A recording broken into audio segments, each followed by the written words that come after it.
자, 강남 등 상위 50대 아파트 값이 28개월 만에 최대 하락이라고 해요. 자, 한번 읽어드릴게요. 네. 전국 시가총액 상위 50대 아파트 매매 가격이 2년 4개월 만에 가장 큰 폭으로 하락했다는 조사 결과가 나왔다. 실제 서울 강남권 일부 단지는 직전 최고가 대비 수억 원씩 내려간 가격에 거래가 이루어지고 있다고 하네요. 금리 인상과 경기 불안 등의 여파로 주택 수요가 급감하면서 똘똘한 채로 통하는 인기 아파트 가격도 본격적인 하락 국면에 접어들었다, 이렇게 이야기하고요.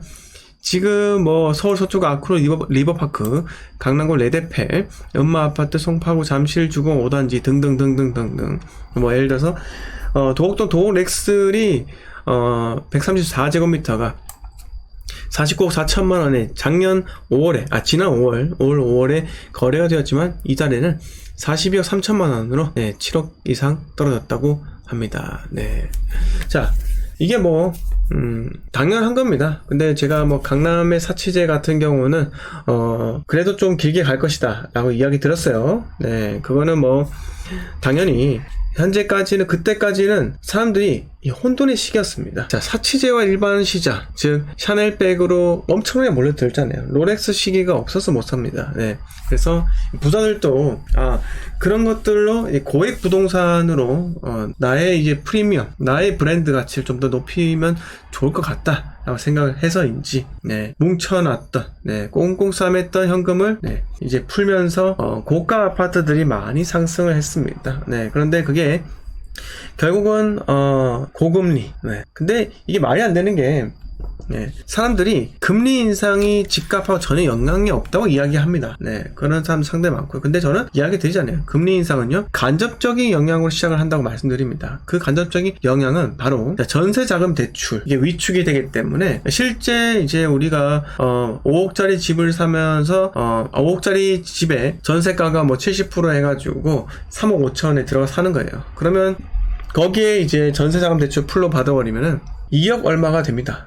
그게 이제 4%가 넘는 금리가 되니까는 한 달에 부담되는 금액이 상당히 많아지는 것이죠. 그럼 어떻게 되겠습니까? 당연히 점점 전세가가 올라가기 때문에 부담이 강해진다. 그러면 수요가 약해진다는 겁니다. 자, 저는 이렇게 말씀을 드렸고요. 그래서 뭐 금리가 결국 전세 자금 대출을 받는 서민들에게 영향을 주기 때문에 일반 제야 같은 시장 같은 경우는 좀 위축이 될 거다. 근데 뭐 강남권 같은 경우는 현금 부자들 같은 경우 뭐 큰 영향이 있겠나, 뭐 이렇게 해서 사치제가 그 당시에는 올라간다 라고 말씀을 드렸습니다. 실제로 사치제가 뭐 괜찮은 분위기였었고요. 또 재건축을 또 완화해준다는 분위기였기 때문에 계속 올라갔던 이유죠. 하지만 지금은 떨어지는 이유가 결국은 하나밖에 없습니다. 많이 올랐다. 부자들도 그 가격이 부담스러울 만큼 많이 올랐다는 겁니다. 즉 일반 제야가 더 많이 올랐었는데 강남의 그 사치제 같은 경우는 좀 덜 올랐던 거죠. 그런데 이제 같이 더 오르면서 결국은 비싸기 때문에 떨어지는 그런 현상이 발생했다는 겁니다. 자, 강남 부동산 끝도 없어요, 강남 불패입니다, 이렇게 이야기했던 사람들, 그거는 그때는 맞고 지금은 또 아니라는 겁니다. 그때는 맞고 지금은 아니다. 그래서 저는 금리 같은 경우도 여러 측면에서 생각을 해야겠지만은 부동산 사이클이 어디에 따라서 금리가 얼마만큼 영향을 주고, 그리고 집값을 떨어뜨리는지 집값을 올리는지, 그런 영향이 서로 다르다 생각해요. 그래서 일방적인 생각만으로는, 그렇게 일방적인 주장만으로는 뭔가 공식처럼 만들기는 좀 어렵다, 어렵지 않겠나, 이렇게 생각이 들기도 합니다. 자, 이제 서울이 하락이 됩니다. 자, 제가 최근에 또 부동산 유튜브 방송을 몇 개를 봤는데 땡땡 분가 하여튼 그분께서 이야기하는 게 조정이 짧대요. 조정이 짧아가지고 지금 안 사면은 못 산답니다. 자, 근데 저는 생각을 해요. 아니, 많이 오른 만큼 길게 빠집니다. 그런 거 생각하지 않고 그냥 예전에 2019년도 헬리오시티 입주할 때 그 당시에 그냥 가격 빠짐 그 정도 로만 아직까지 생각하는 것 같아서 참 이해가 좀 안 됩니다. 그러면서 내 집 마련은 필수라고 하면서 지금 당장 사야 한다, 이렇게 이야기를 하는데 저는 개인적으로 아무리 그래도 그렇지 그렇게 무책임하게 이야기할 수 있느냐 이렇게 생각이 들어요. 자, 무주택자나 1주택자나 부동산 전문가 말을 들을 필요는 없을 것 같습니다. 저는 무주택자나 1주택자 같은 경우는요, 투자를 하는 사람, 사이클을 보는 사람의 말을 좀 더 신빙성 있게 생각하고 신뢰를 하는 게 좀 낫지 않을까 생각해요. 왜? 투자를 하는 사람들은요, 내 목숨이 달려있기 때문에, 내 재산이 철저히 달려있기 때문에 좀 더 깊게 생각한다는 겁니다. 자, 근데 이 중에서도 여러분들 주위에서도 부동산 투자 좀 꽤 한다 라고 하는 사람들이 있습니다. 자, 그 사람들이 티가 나는 게 뭡니까? 등기를 많이 쳤다는 거예요. 등기수 많고, 그리고 뭐 임장도 많이 다녀서 티를 낸다는 겁니다. 팍팍. 그리고 모임이 있습니다. 모임. 근데 저는 묻고 싶어요. 당신이 과연 부동산 전문꾼이 맞나요? 네, 그냥 살 줄만 아는 그런 사람 아닌가요? 라고 묻고 싶어요. 그 말이 뭐다? 여러분, 투자는 사는 게 끝이 아니에요. 사는 게 끝이 아니라고요. 사고 나서가 시작인 거예요. 사고 나서가. 왜? 팔아야 되니까요. 자, 제가 사이클을 계속 강조드리는 이유가, 부동산은요, 영원히 계속 내가 그 한 종목을 계속 보유하는 게 아니에요. 아파트 한 채 가지고 수십 년 보유하는 게 아니란 겁니다. 왜? 기회 비용이라는 게 있다는 거예요. 그래서 적당하게 익절을 해야 돼요. 익절하고 다음 사이클 넘어가고 다음 사이클 넘어가고 이렇게 해야 되는 겁니다. 지난 10년 동안 얼마나 많은 지방의 사이클이 왔습니까? 대구 끝나면 부산이 왔고요. 대구 끝나니까 대구랑 광주랑 비슷하게 왔나요?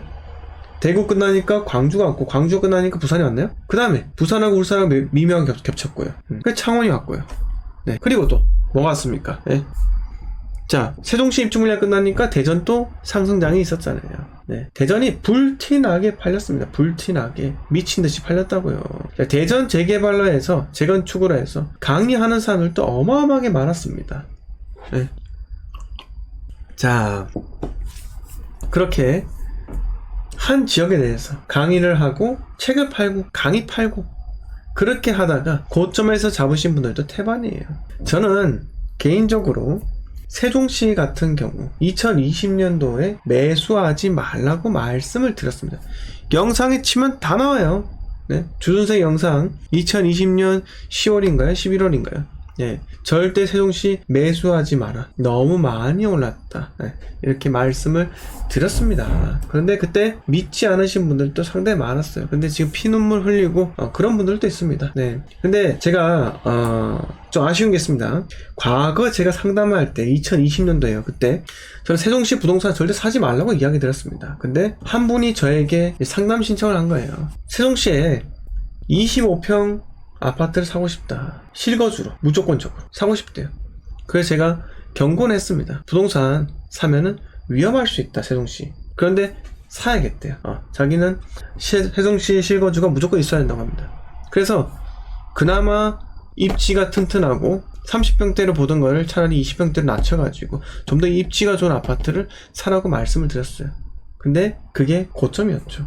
네, 저는 아마 제가 주변에서 제가 이야기를 드려도 듣질 않은 사람들도 있습니다. 상담비를 내고 상담을 하더라도 듣질 않는 사람들이 분명히 있다고요. 네, 그 부분은 제가 뭐 어떻게 할 수 없는 부분입니다. 그래서 그 중에서 제일 최고의 선택을 하게끔 제가 말씀을 드리고 있기도 합니다. 네, 자, 여왕개미님 반갑고요. 네, 당신이 옳다님 반갑습니다. 자, 여러분들 좋아요 팍팍 눌러주세요. 좋아요 100개 넘는 거 보여주십시오. 네, 자, 좋아요 100개 안 넘으면 저 방송 일찍 끕니다. 호박님 반갑고요. 박종희님 반갑습니다. 성윤님 반갑습니다. 여왕개미님께서 맞아요. 전문가들도 금리는 영향이 없다고 말해요. 조세 영향을 받는다고 합니다. 금리는 심리작용만 한답니다. 심리작용하는 게 그게 집값에 영향을 주는 겁니다. 네. 곧 상승한다는 전문가들도 있네요. 그게 전문가인지 모르겠네요. 네. 젤리님 반갑습니다. 네. MS님 반갑고요. 삐비님 반갑습니다. 민사님 반갑고요. 투자용 오피스텔은 어떤가요? 오피스텔에 옷자도 꺼내지 마세요, 제발. 유니님 반갑고요. 네, 박건님 반갑습니다. 오랜만입니다. 네, 피에타님 반갑습니다. 오징어 608님 반갑습니다. 네, 사랑주님 반갑습니다. 리오넬님 반갑습니다. 네. 자, 그래서 이렇게 강남 부동산 또 지금 분위기 좋지 않다 이렇게 말씀을 드려보고요. 네, 다 떨어지는데 여기만 폭주. 군산 집값 폭등 통계 진실이라고 합니다. 자, 군산으로 한번 가볼까요? 군산은 수성동 여기가 좀 괜찮고, 그 다음에 바닷가 쪽에 오션 머시기 또 뭐 있습니다. 네, 있습니다. 여기 어디더라? 네, 여기 이편의 세상 여기 보시면은 조촌동 여기 일대 또 신축이 또 모여 있어요. 자, 군산 디오션시티 부르지오 보세요. 2021년 8월에 5억 4,500집까지 빠졌습니다. 8.26% 빠졌고요. 전체를 한번 보시면은 변동을 보고 9월부터 이제 보고 현재를 보면은 여기서 필터를 할 때 우리가 세대수가 500세대로 볼까요? 네, 어때요? 맞아이죠. 네, 근데 상승한 거는 어때요? 제가 2021년 9월이잖아요. 9월에 일시적으로 뭐 급락이 나왔거나 이런 경우는 상승한 것처럼 보이는 겁니다. 그러니까 이게 통계 착시예요. 통계 착시입니다. 네. 자, 군산 수성 아이파크. 네. 자, 요렇게까지 올랐다가 네, 하락을 하죠. 자, 여러분 보시면은 이걸 여러분들 과연 견딜 수가 있을까요? 10년 4개월 동안 3,600만 원밖에 안 오른 현재. 견딜 수가 있을까요? 여러분들이 이걸 견딜 수가 있습니까? 네. 왔다 갔다. 견딜 수가 있어요? 못 견딥니다. 네. 그래서 이런 차트를 가진 데는요, 조심하세요. 투자하는 게 절대 아닙니다. 투자하지 마세요. 소도시는요. 자, 오늘 제가 어떤 사람 보니까는 마산이랑 또 어디더라? 저기 구미 괜찮아요. 뭐 이 소리를 하더라고요. 제가 그 소리를 듣고 나서 아, 진짜 이런 골 때리는 놈이 있다 아직까지. 아니, 마산이랑 구미를 지금 추천한다고? 저는 이게 이 사람이 사이클이고 뭐고 이 지역 연계성에 대해서 잘 모르는 것 같아요. 마창진은요, 한 몸입니다. 이제 한 몸이고, 마창진의 뭐라 해야 될까요? 숙주가 어딘 줄 아세요? 숙주라면은 자, 기생에서 뭐 예를 들어서 우리가 영화 에얼리언 보면은 에얼리언의 숙주가 인간의 몸에 들어가서 프레데터인 거야. 하여튼간에 인간의 몸에 기생하면서 그렇지 않습니까? 또는 에얼리언 뭐 프레데터 몸에 에얼리언이 기생하면서 뭐 그렇게 되지 않습니까? 그게 숙주인데 그 뇌를 조종해가지고 막 파먹는 거죠. 네. 그런 숙주가 바로 부산입니다. 왜? 마창진은요, 부산하고 비교가 되면서 올라가거든요. 그런데 부산의 가격이 빠지잖아요. 부산이 빠지잖아요. 네. 자, 부산으로 가볼까요? 부산 보세요. 자, 부산 빠집니다. 네. 이 편의 세상 서면서 센트럴. 네. 자, 500세대 이상이에요. 빠진 데 많아요. 네. 많습니다. 현지사에 빠지죠. 레미안 어반파크 빠지죠.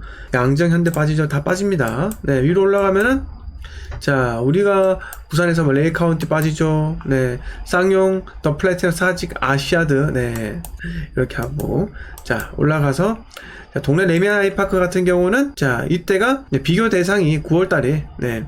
자, 10억 339만 원에서 자, 지금 보면 비교 대상에서 이렇게 거래가 된 것처럼 보입니다. 이게 4월 달 거래예요. 네. 거래가 안 찍히면요. 또 안 빠진 것처럼 또 보입니다. 자, 작년 레미안 대장이죠. 네. 빠지잖아요. 얼마 찍고 11억 찍고 12억 찍었네. 이렇게 찍고 툭 떨어집니다. 어쩔 수가 없어요. 다 빠진다니까요. 이렇게 빠진다? 그냥 창원 또 힘을 못 쓰는 거예요. 왜? 여러분 생각해보세요. 한 지역이 올라가잖아요. 예를 들어서 서울이라는 지역이 대폭등을 했단 말이죠. 그러면 어디가 오릅니까? 자, 여러분 질문 한번 해드릴게요. 질문 하나. 서울이 오릅니다. 그럼 어디가 올라요? 자, 서울이 오릅니다. 그 다음에 어디가 오릅니까? 서울이 오르고 어디가 오릅니까? 여러분, 자, 핵강남, 경기 인천, 네, 수도권, 네, 허얼트님, 네, 수도권, 김민희, 경기요, 네, 맞아요. 네, 옥동동아님 반갑습니다. 자, 이렇게 서울이 오르면요, 그 다음에 경기가 올라요. 수도권이 오른다고요. 그게 왜 그런 줄 아세요? 서울을 잡지 못했던 투자자들이 소액을 들고 경기도 가서 버팅기는 거예요. 매수하고. 싼 걸 찾는다는 거예요. 싼 걸. 왜? 여러분 생각해보세요. 여러분이 만약에 2억이 있습니다. 2억이란 돈은요, 과거에는 서울 투자 노원에 몇 채를 살 수 있었겠지만 노도강에, 그런데 타이밍 놓치면은 못 삽니다. 그럼 여러분들 부동산 오른다고 하지 어디로 가겠습니까? 당연히 경기도 가겠죠. 왜? 이동하기 편하니까요. 차 타고 가도 되고, 지하철 타고 가도 되고, 버스 타고 가도 되고, M버스 타고 간다 이거예요. 자, 그러면 부산이 오르면요, 부산의 위성도시가 오르는 거예요. 부산의 위성도시가 뭐냐고요? 아니, 양산이요, 김해요, 예? 마창진이요. 오른다고요. 예? 오른다고요. 근데 울산은 산업도시이기 때문에 별개의 도시라 보고, 대구 같은 경우는 뭐가 오르죠? 경산이 올라요. 구미가 올라요. 김천이 오른다고요. 예? 그렇게 되는 게 부동산입니다. 연계성. 광주가 오르면 나주가 오르는 거예요. 광주가 오르면 나주가 오릅니다. 자, 세종이 오르니까 대전이 오르는 거예요. 세종과 대전은 한 몸입니다. 네. 그러니까 세종과 대전이 워낙 뜨니까 어디가 오르죠? 청주요. 어디가 오르죠? 논산이요. 그렇게까지 퍼지는 게 부동산이라고요. 지역 연계성을 무시하고 그냥 매매가와 매매가 전세가 붙었다? 그건 진짜 초보야, 초보. 초보 투자자. 네. 그건 믿지도 마세요. 네. 믿을 필요 전혀 없습니다.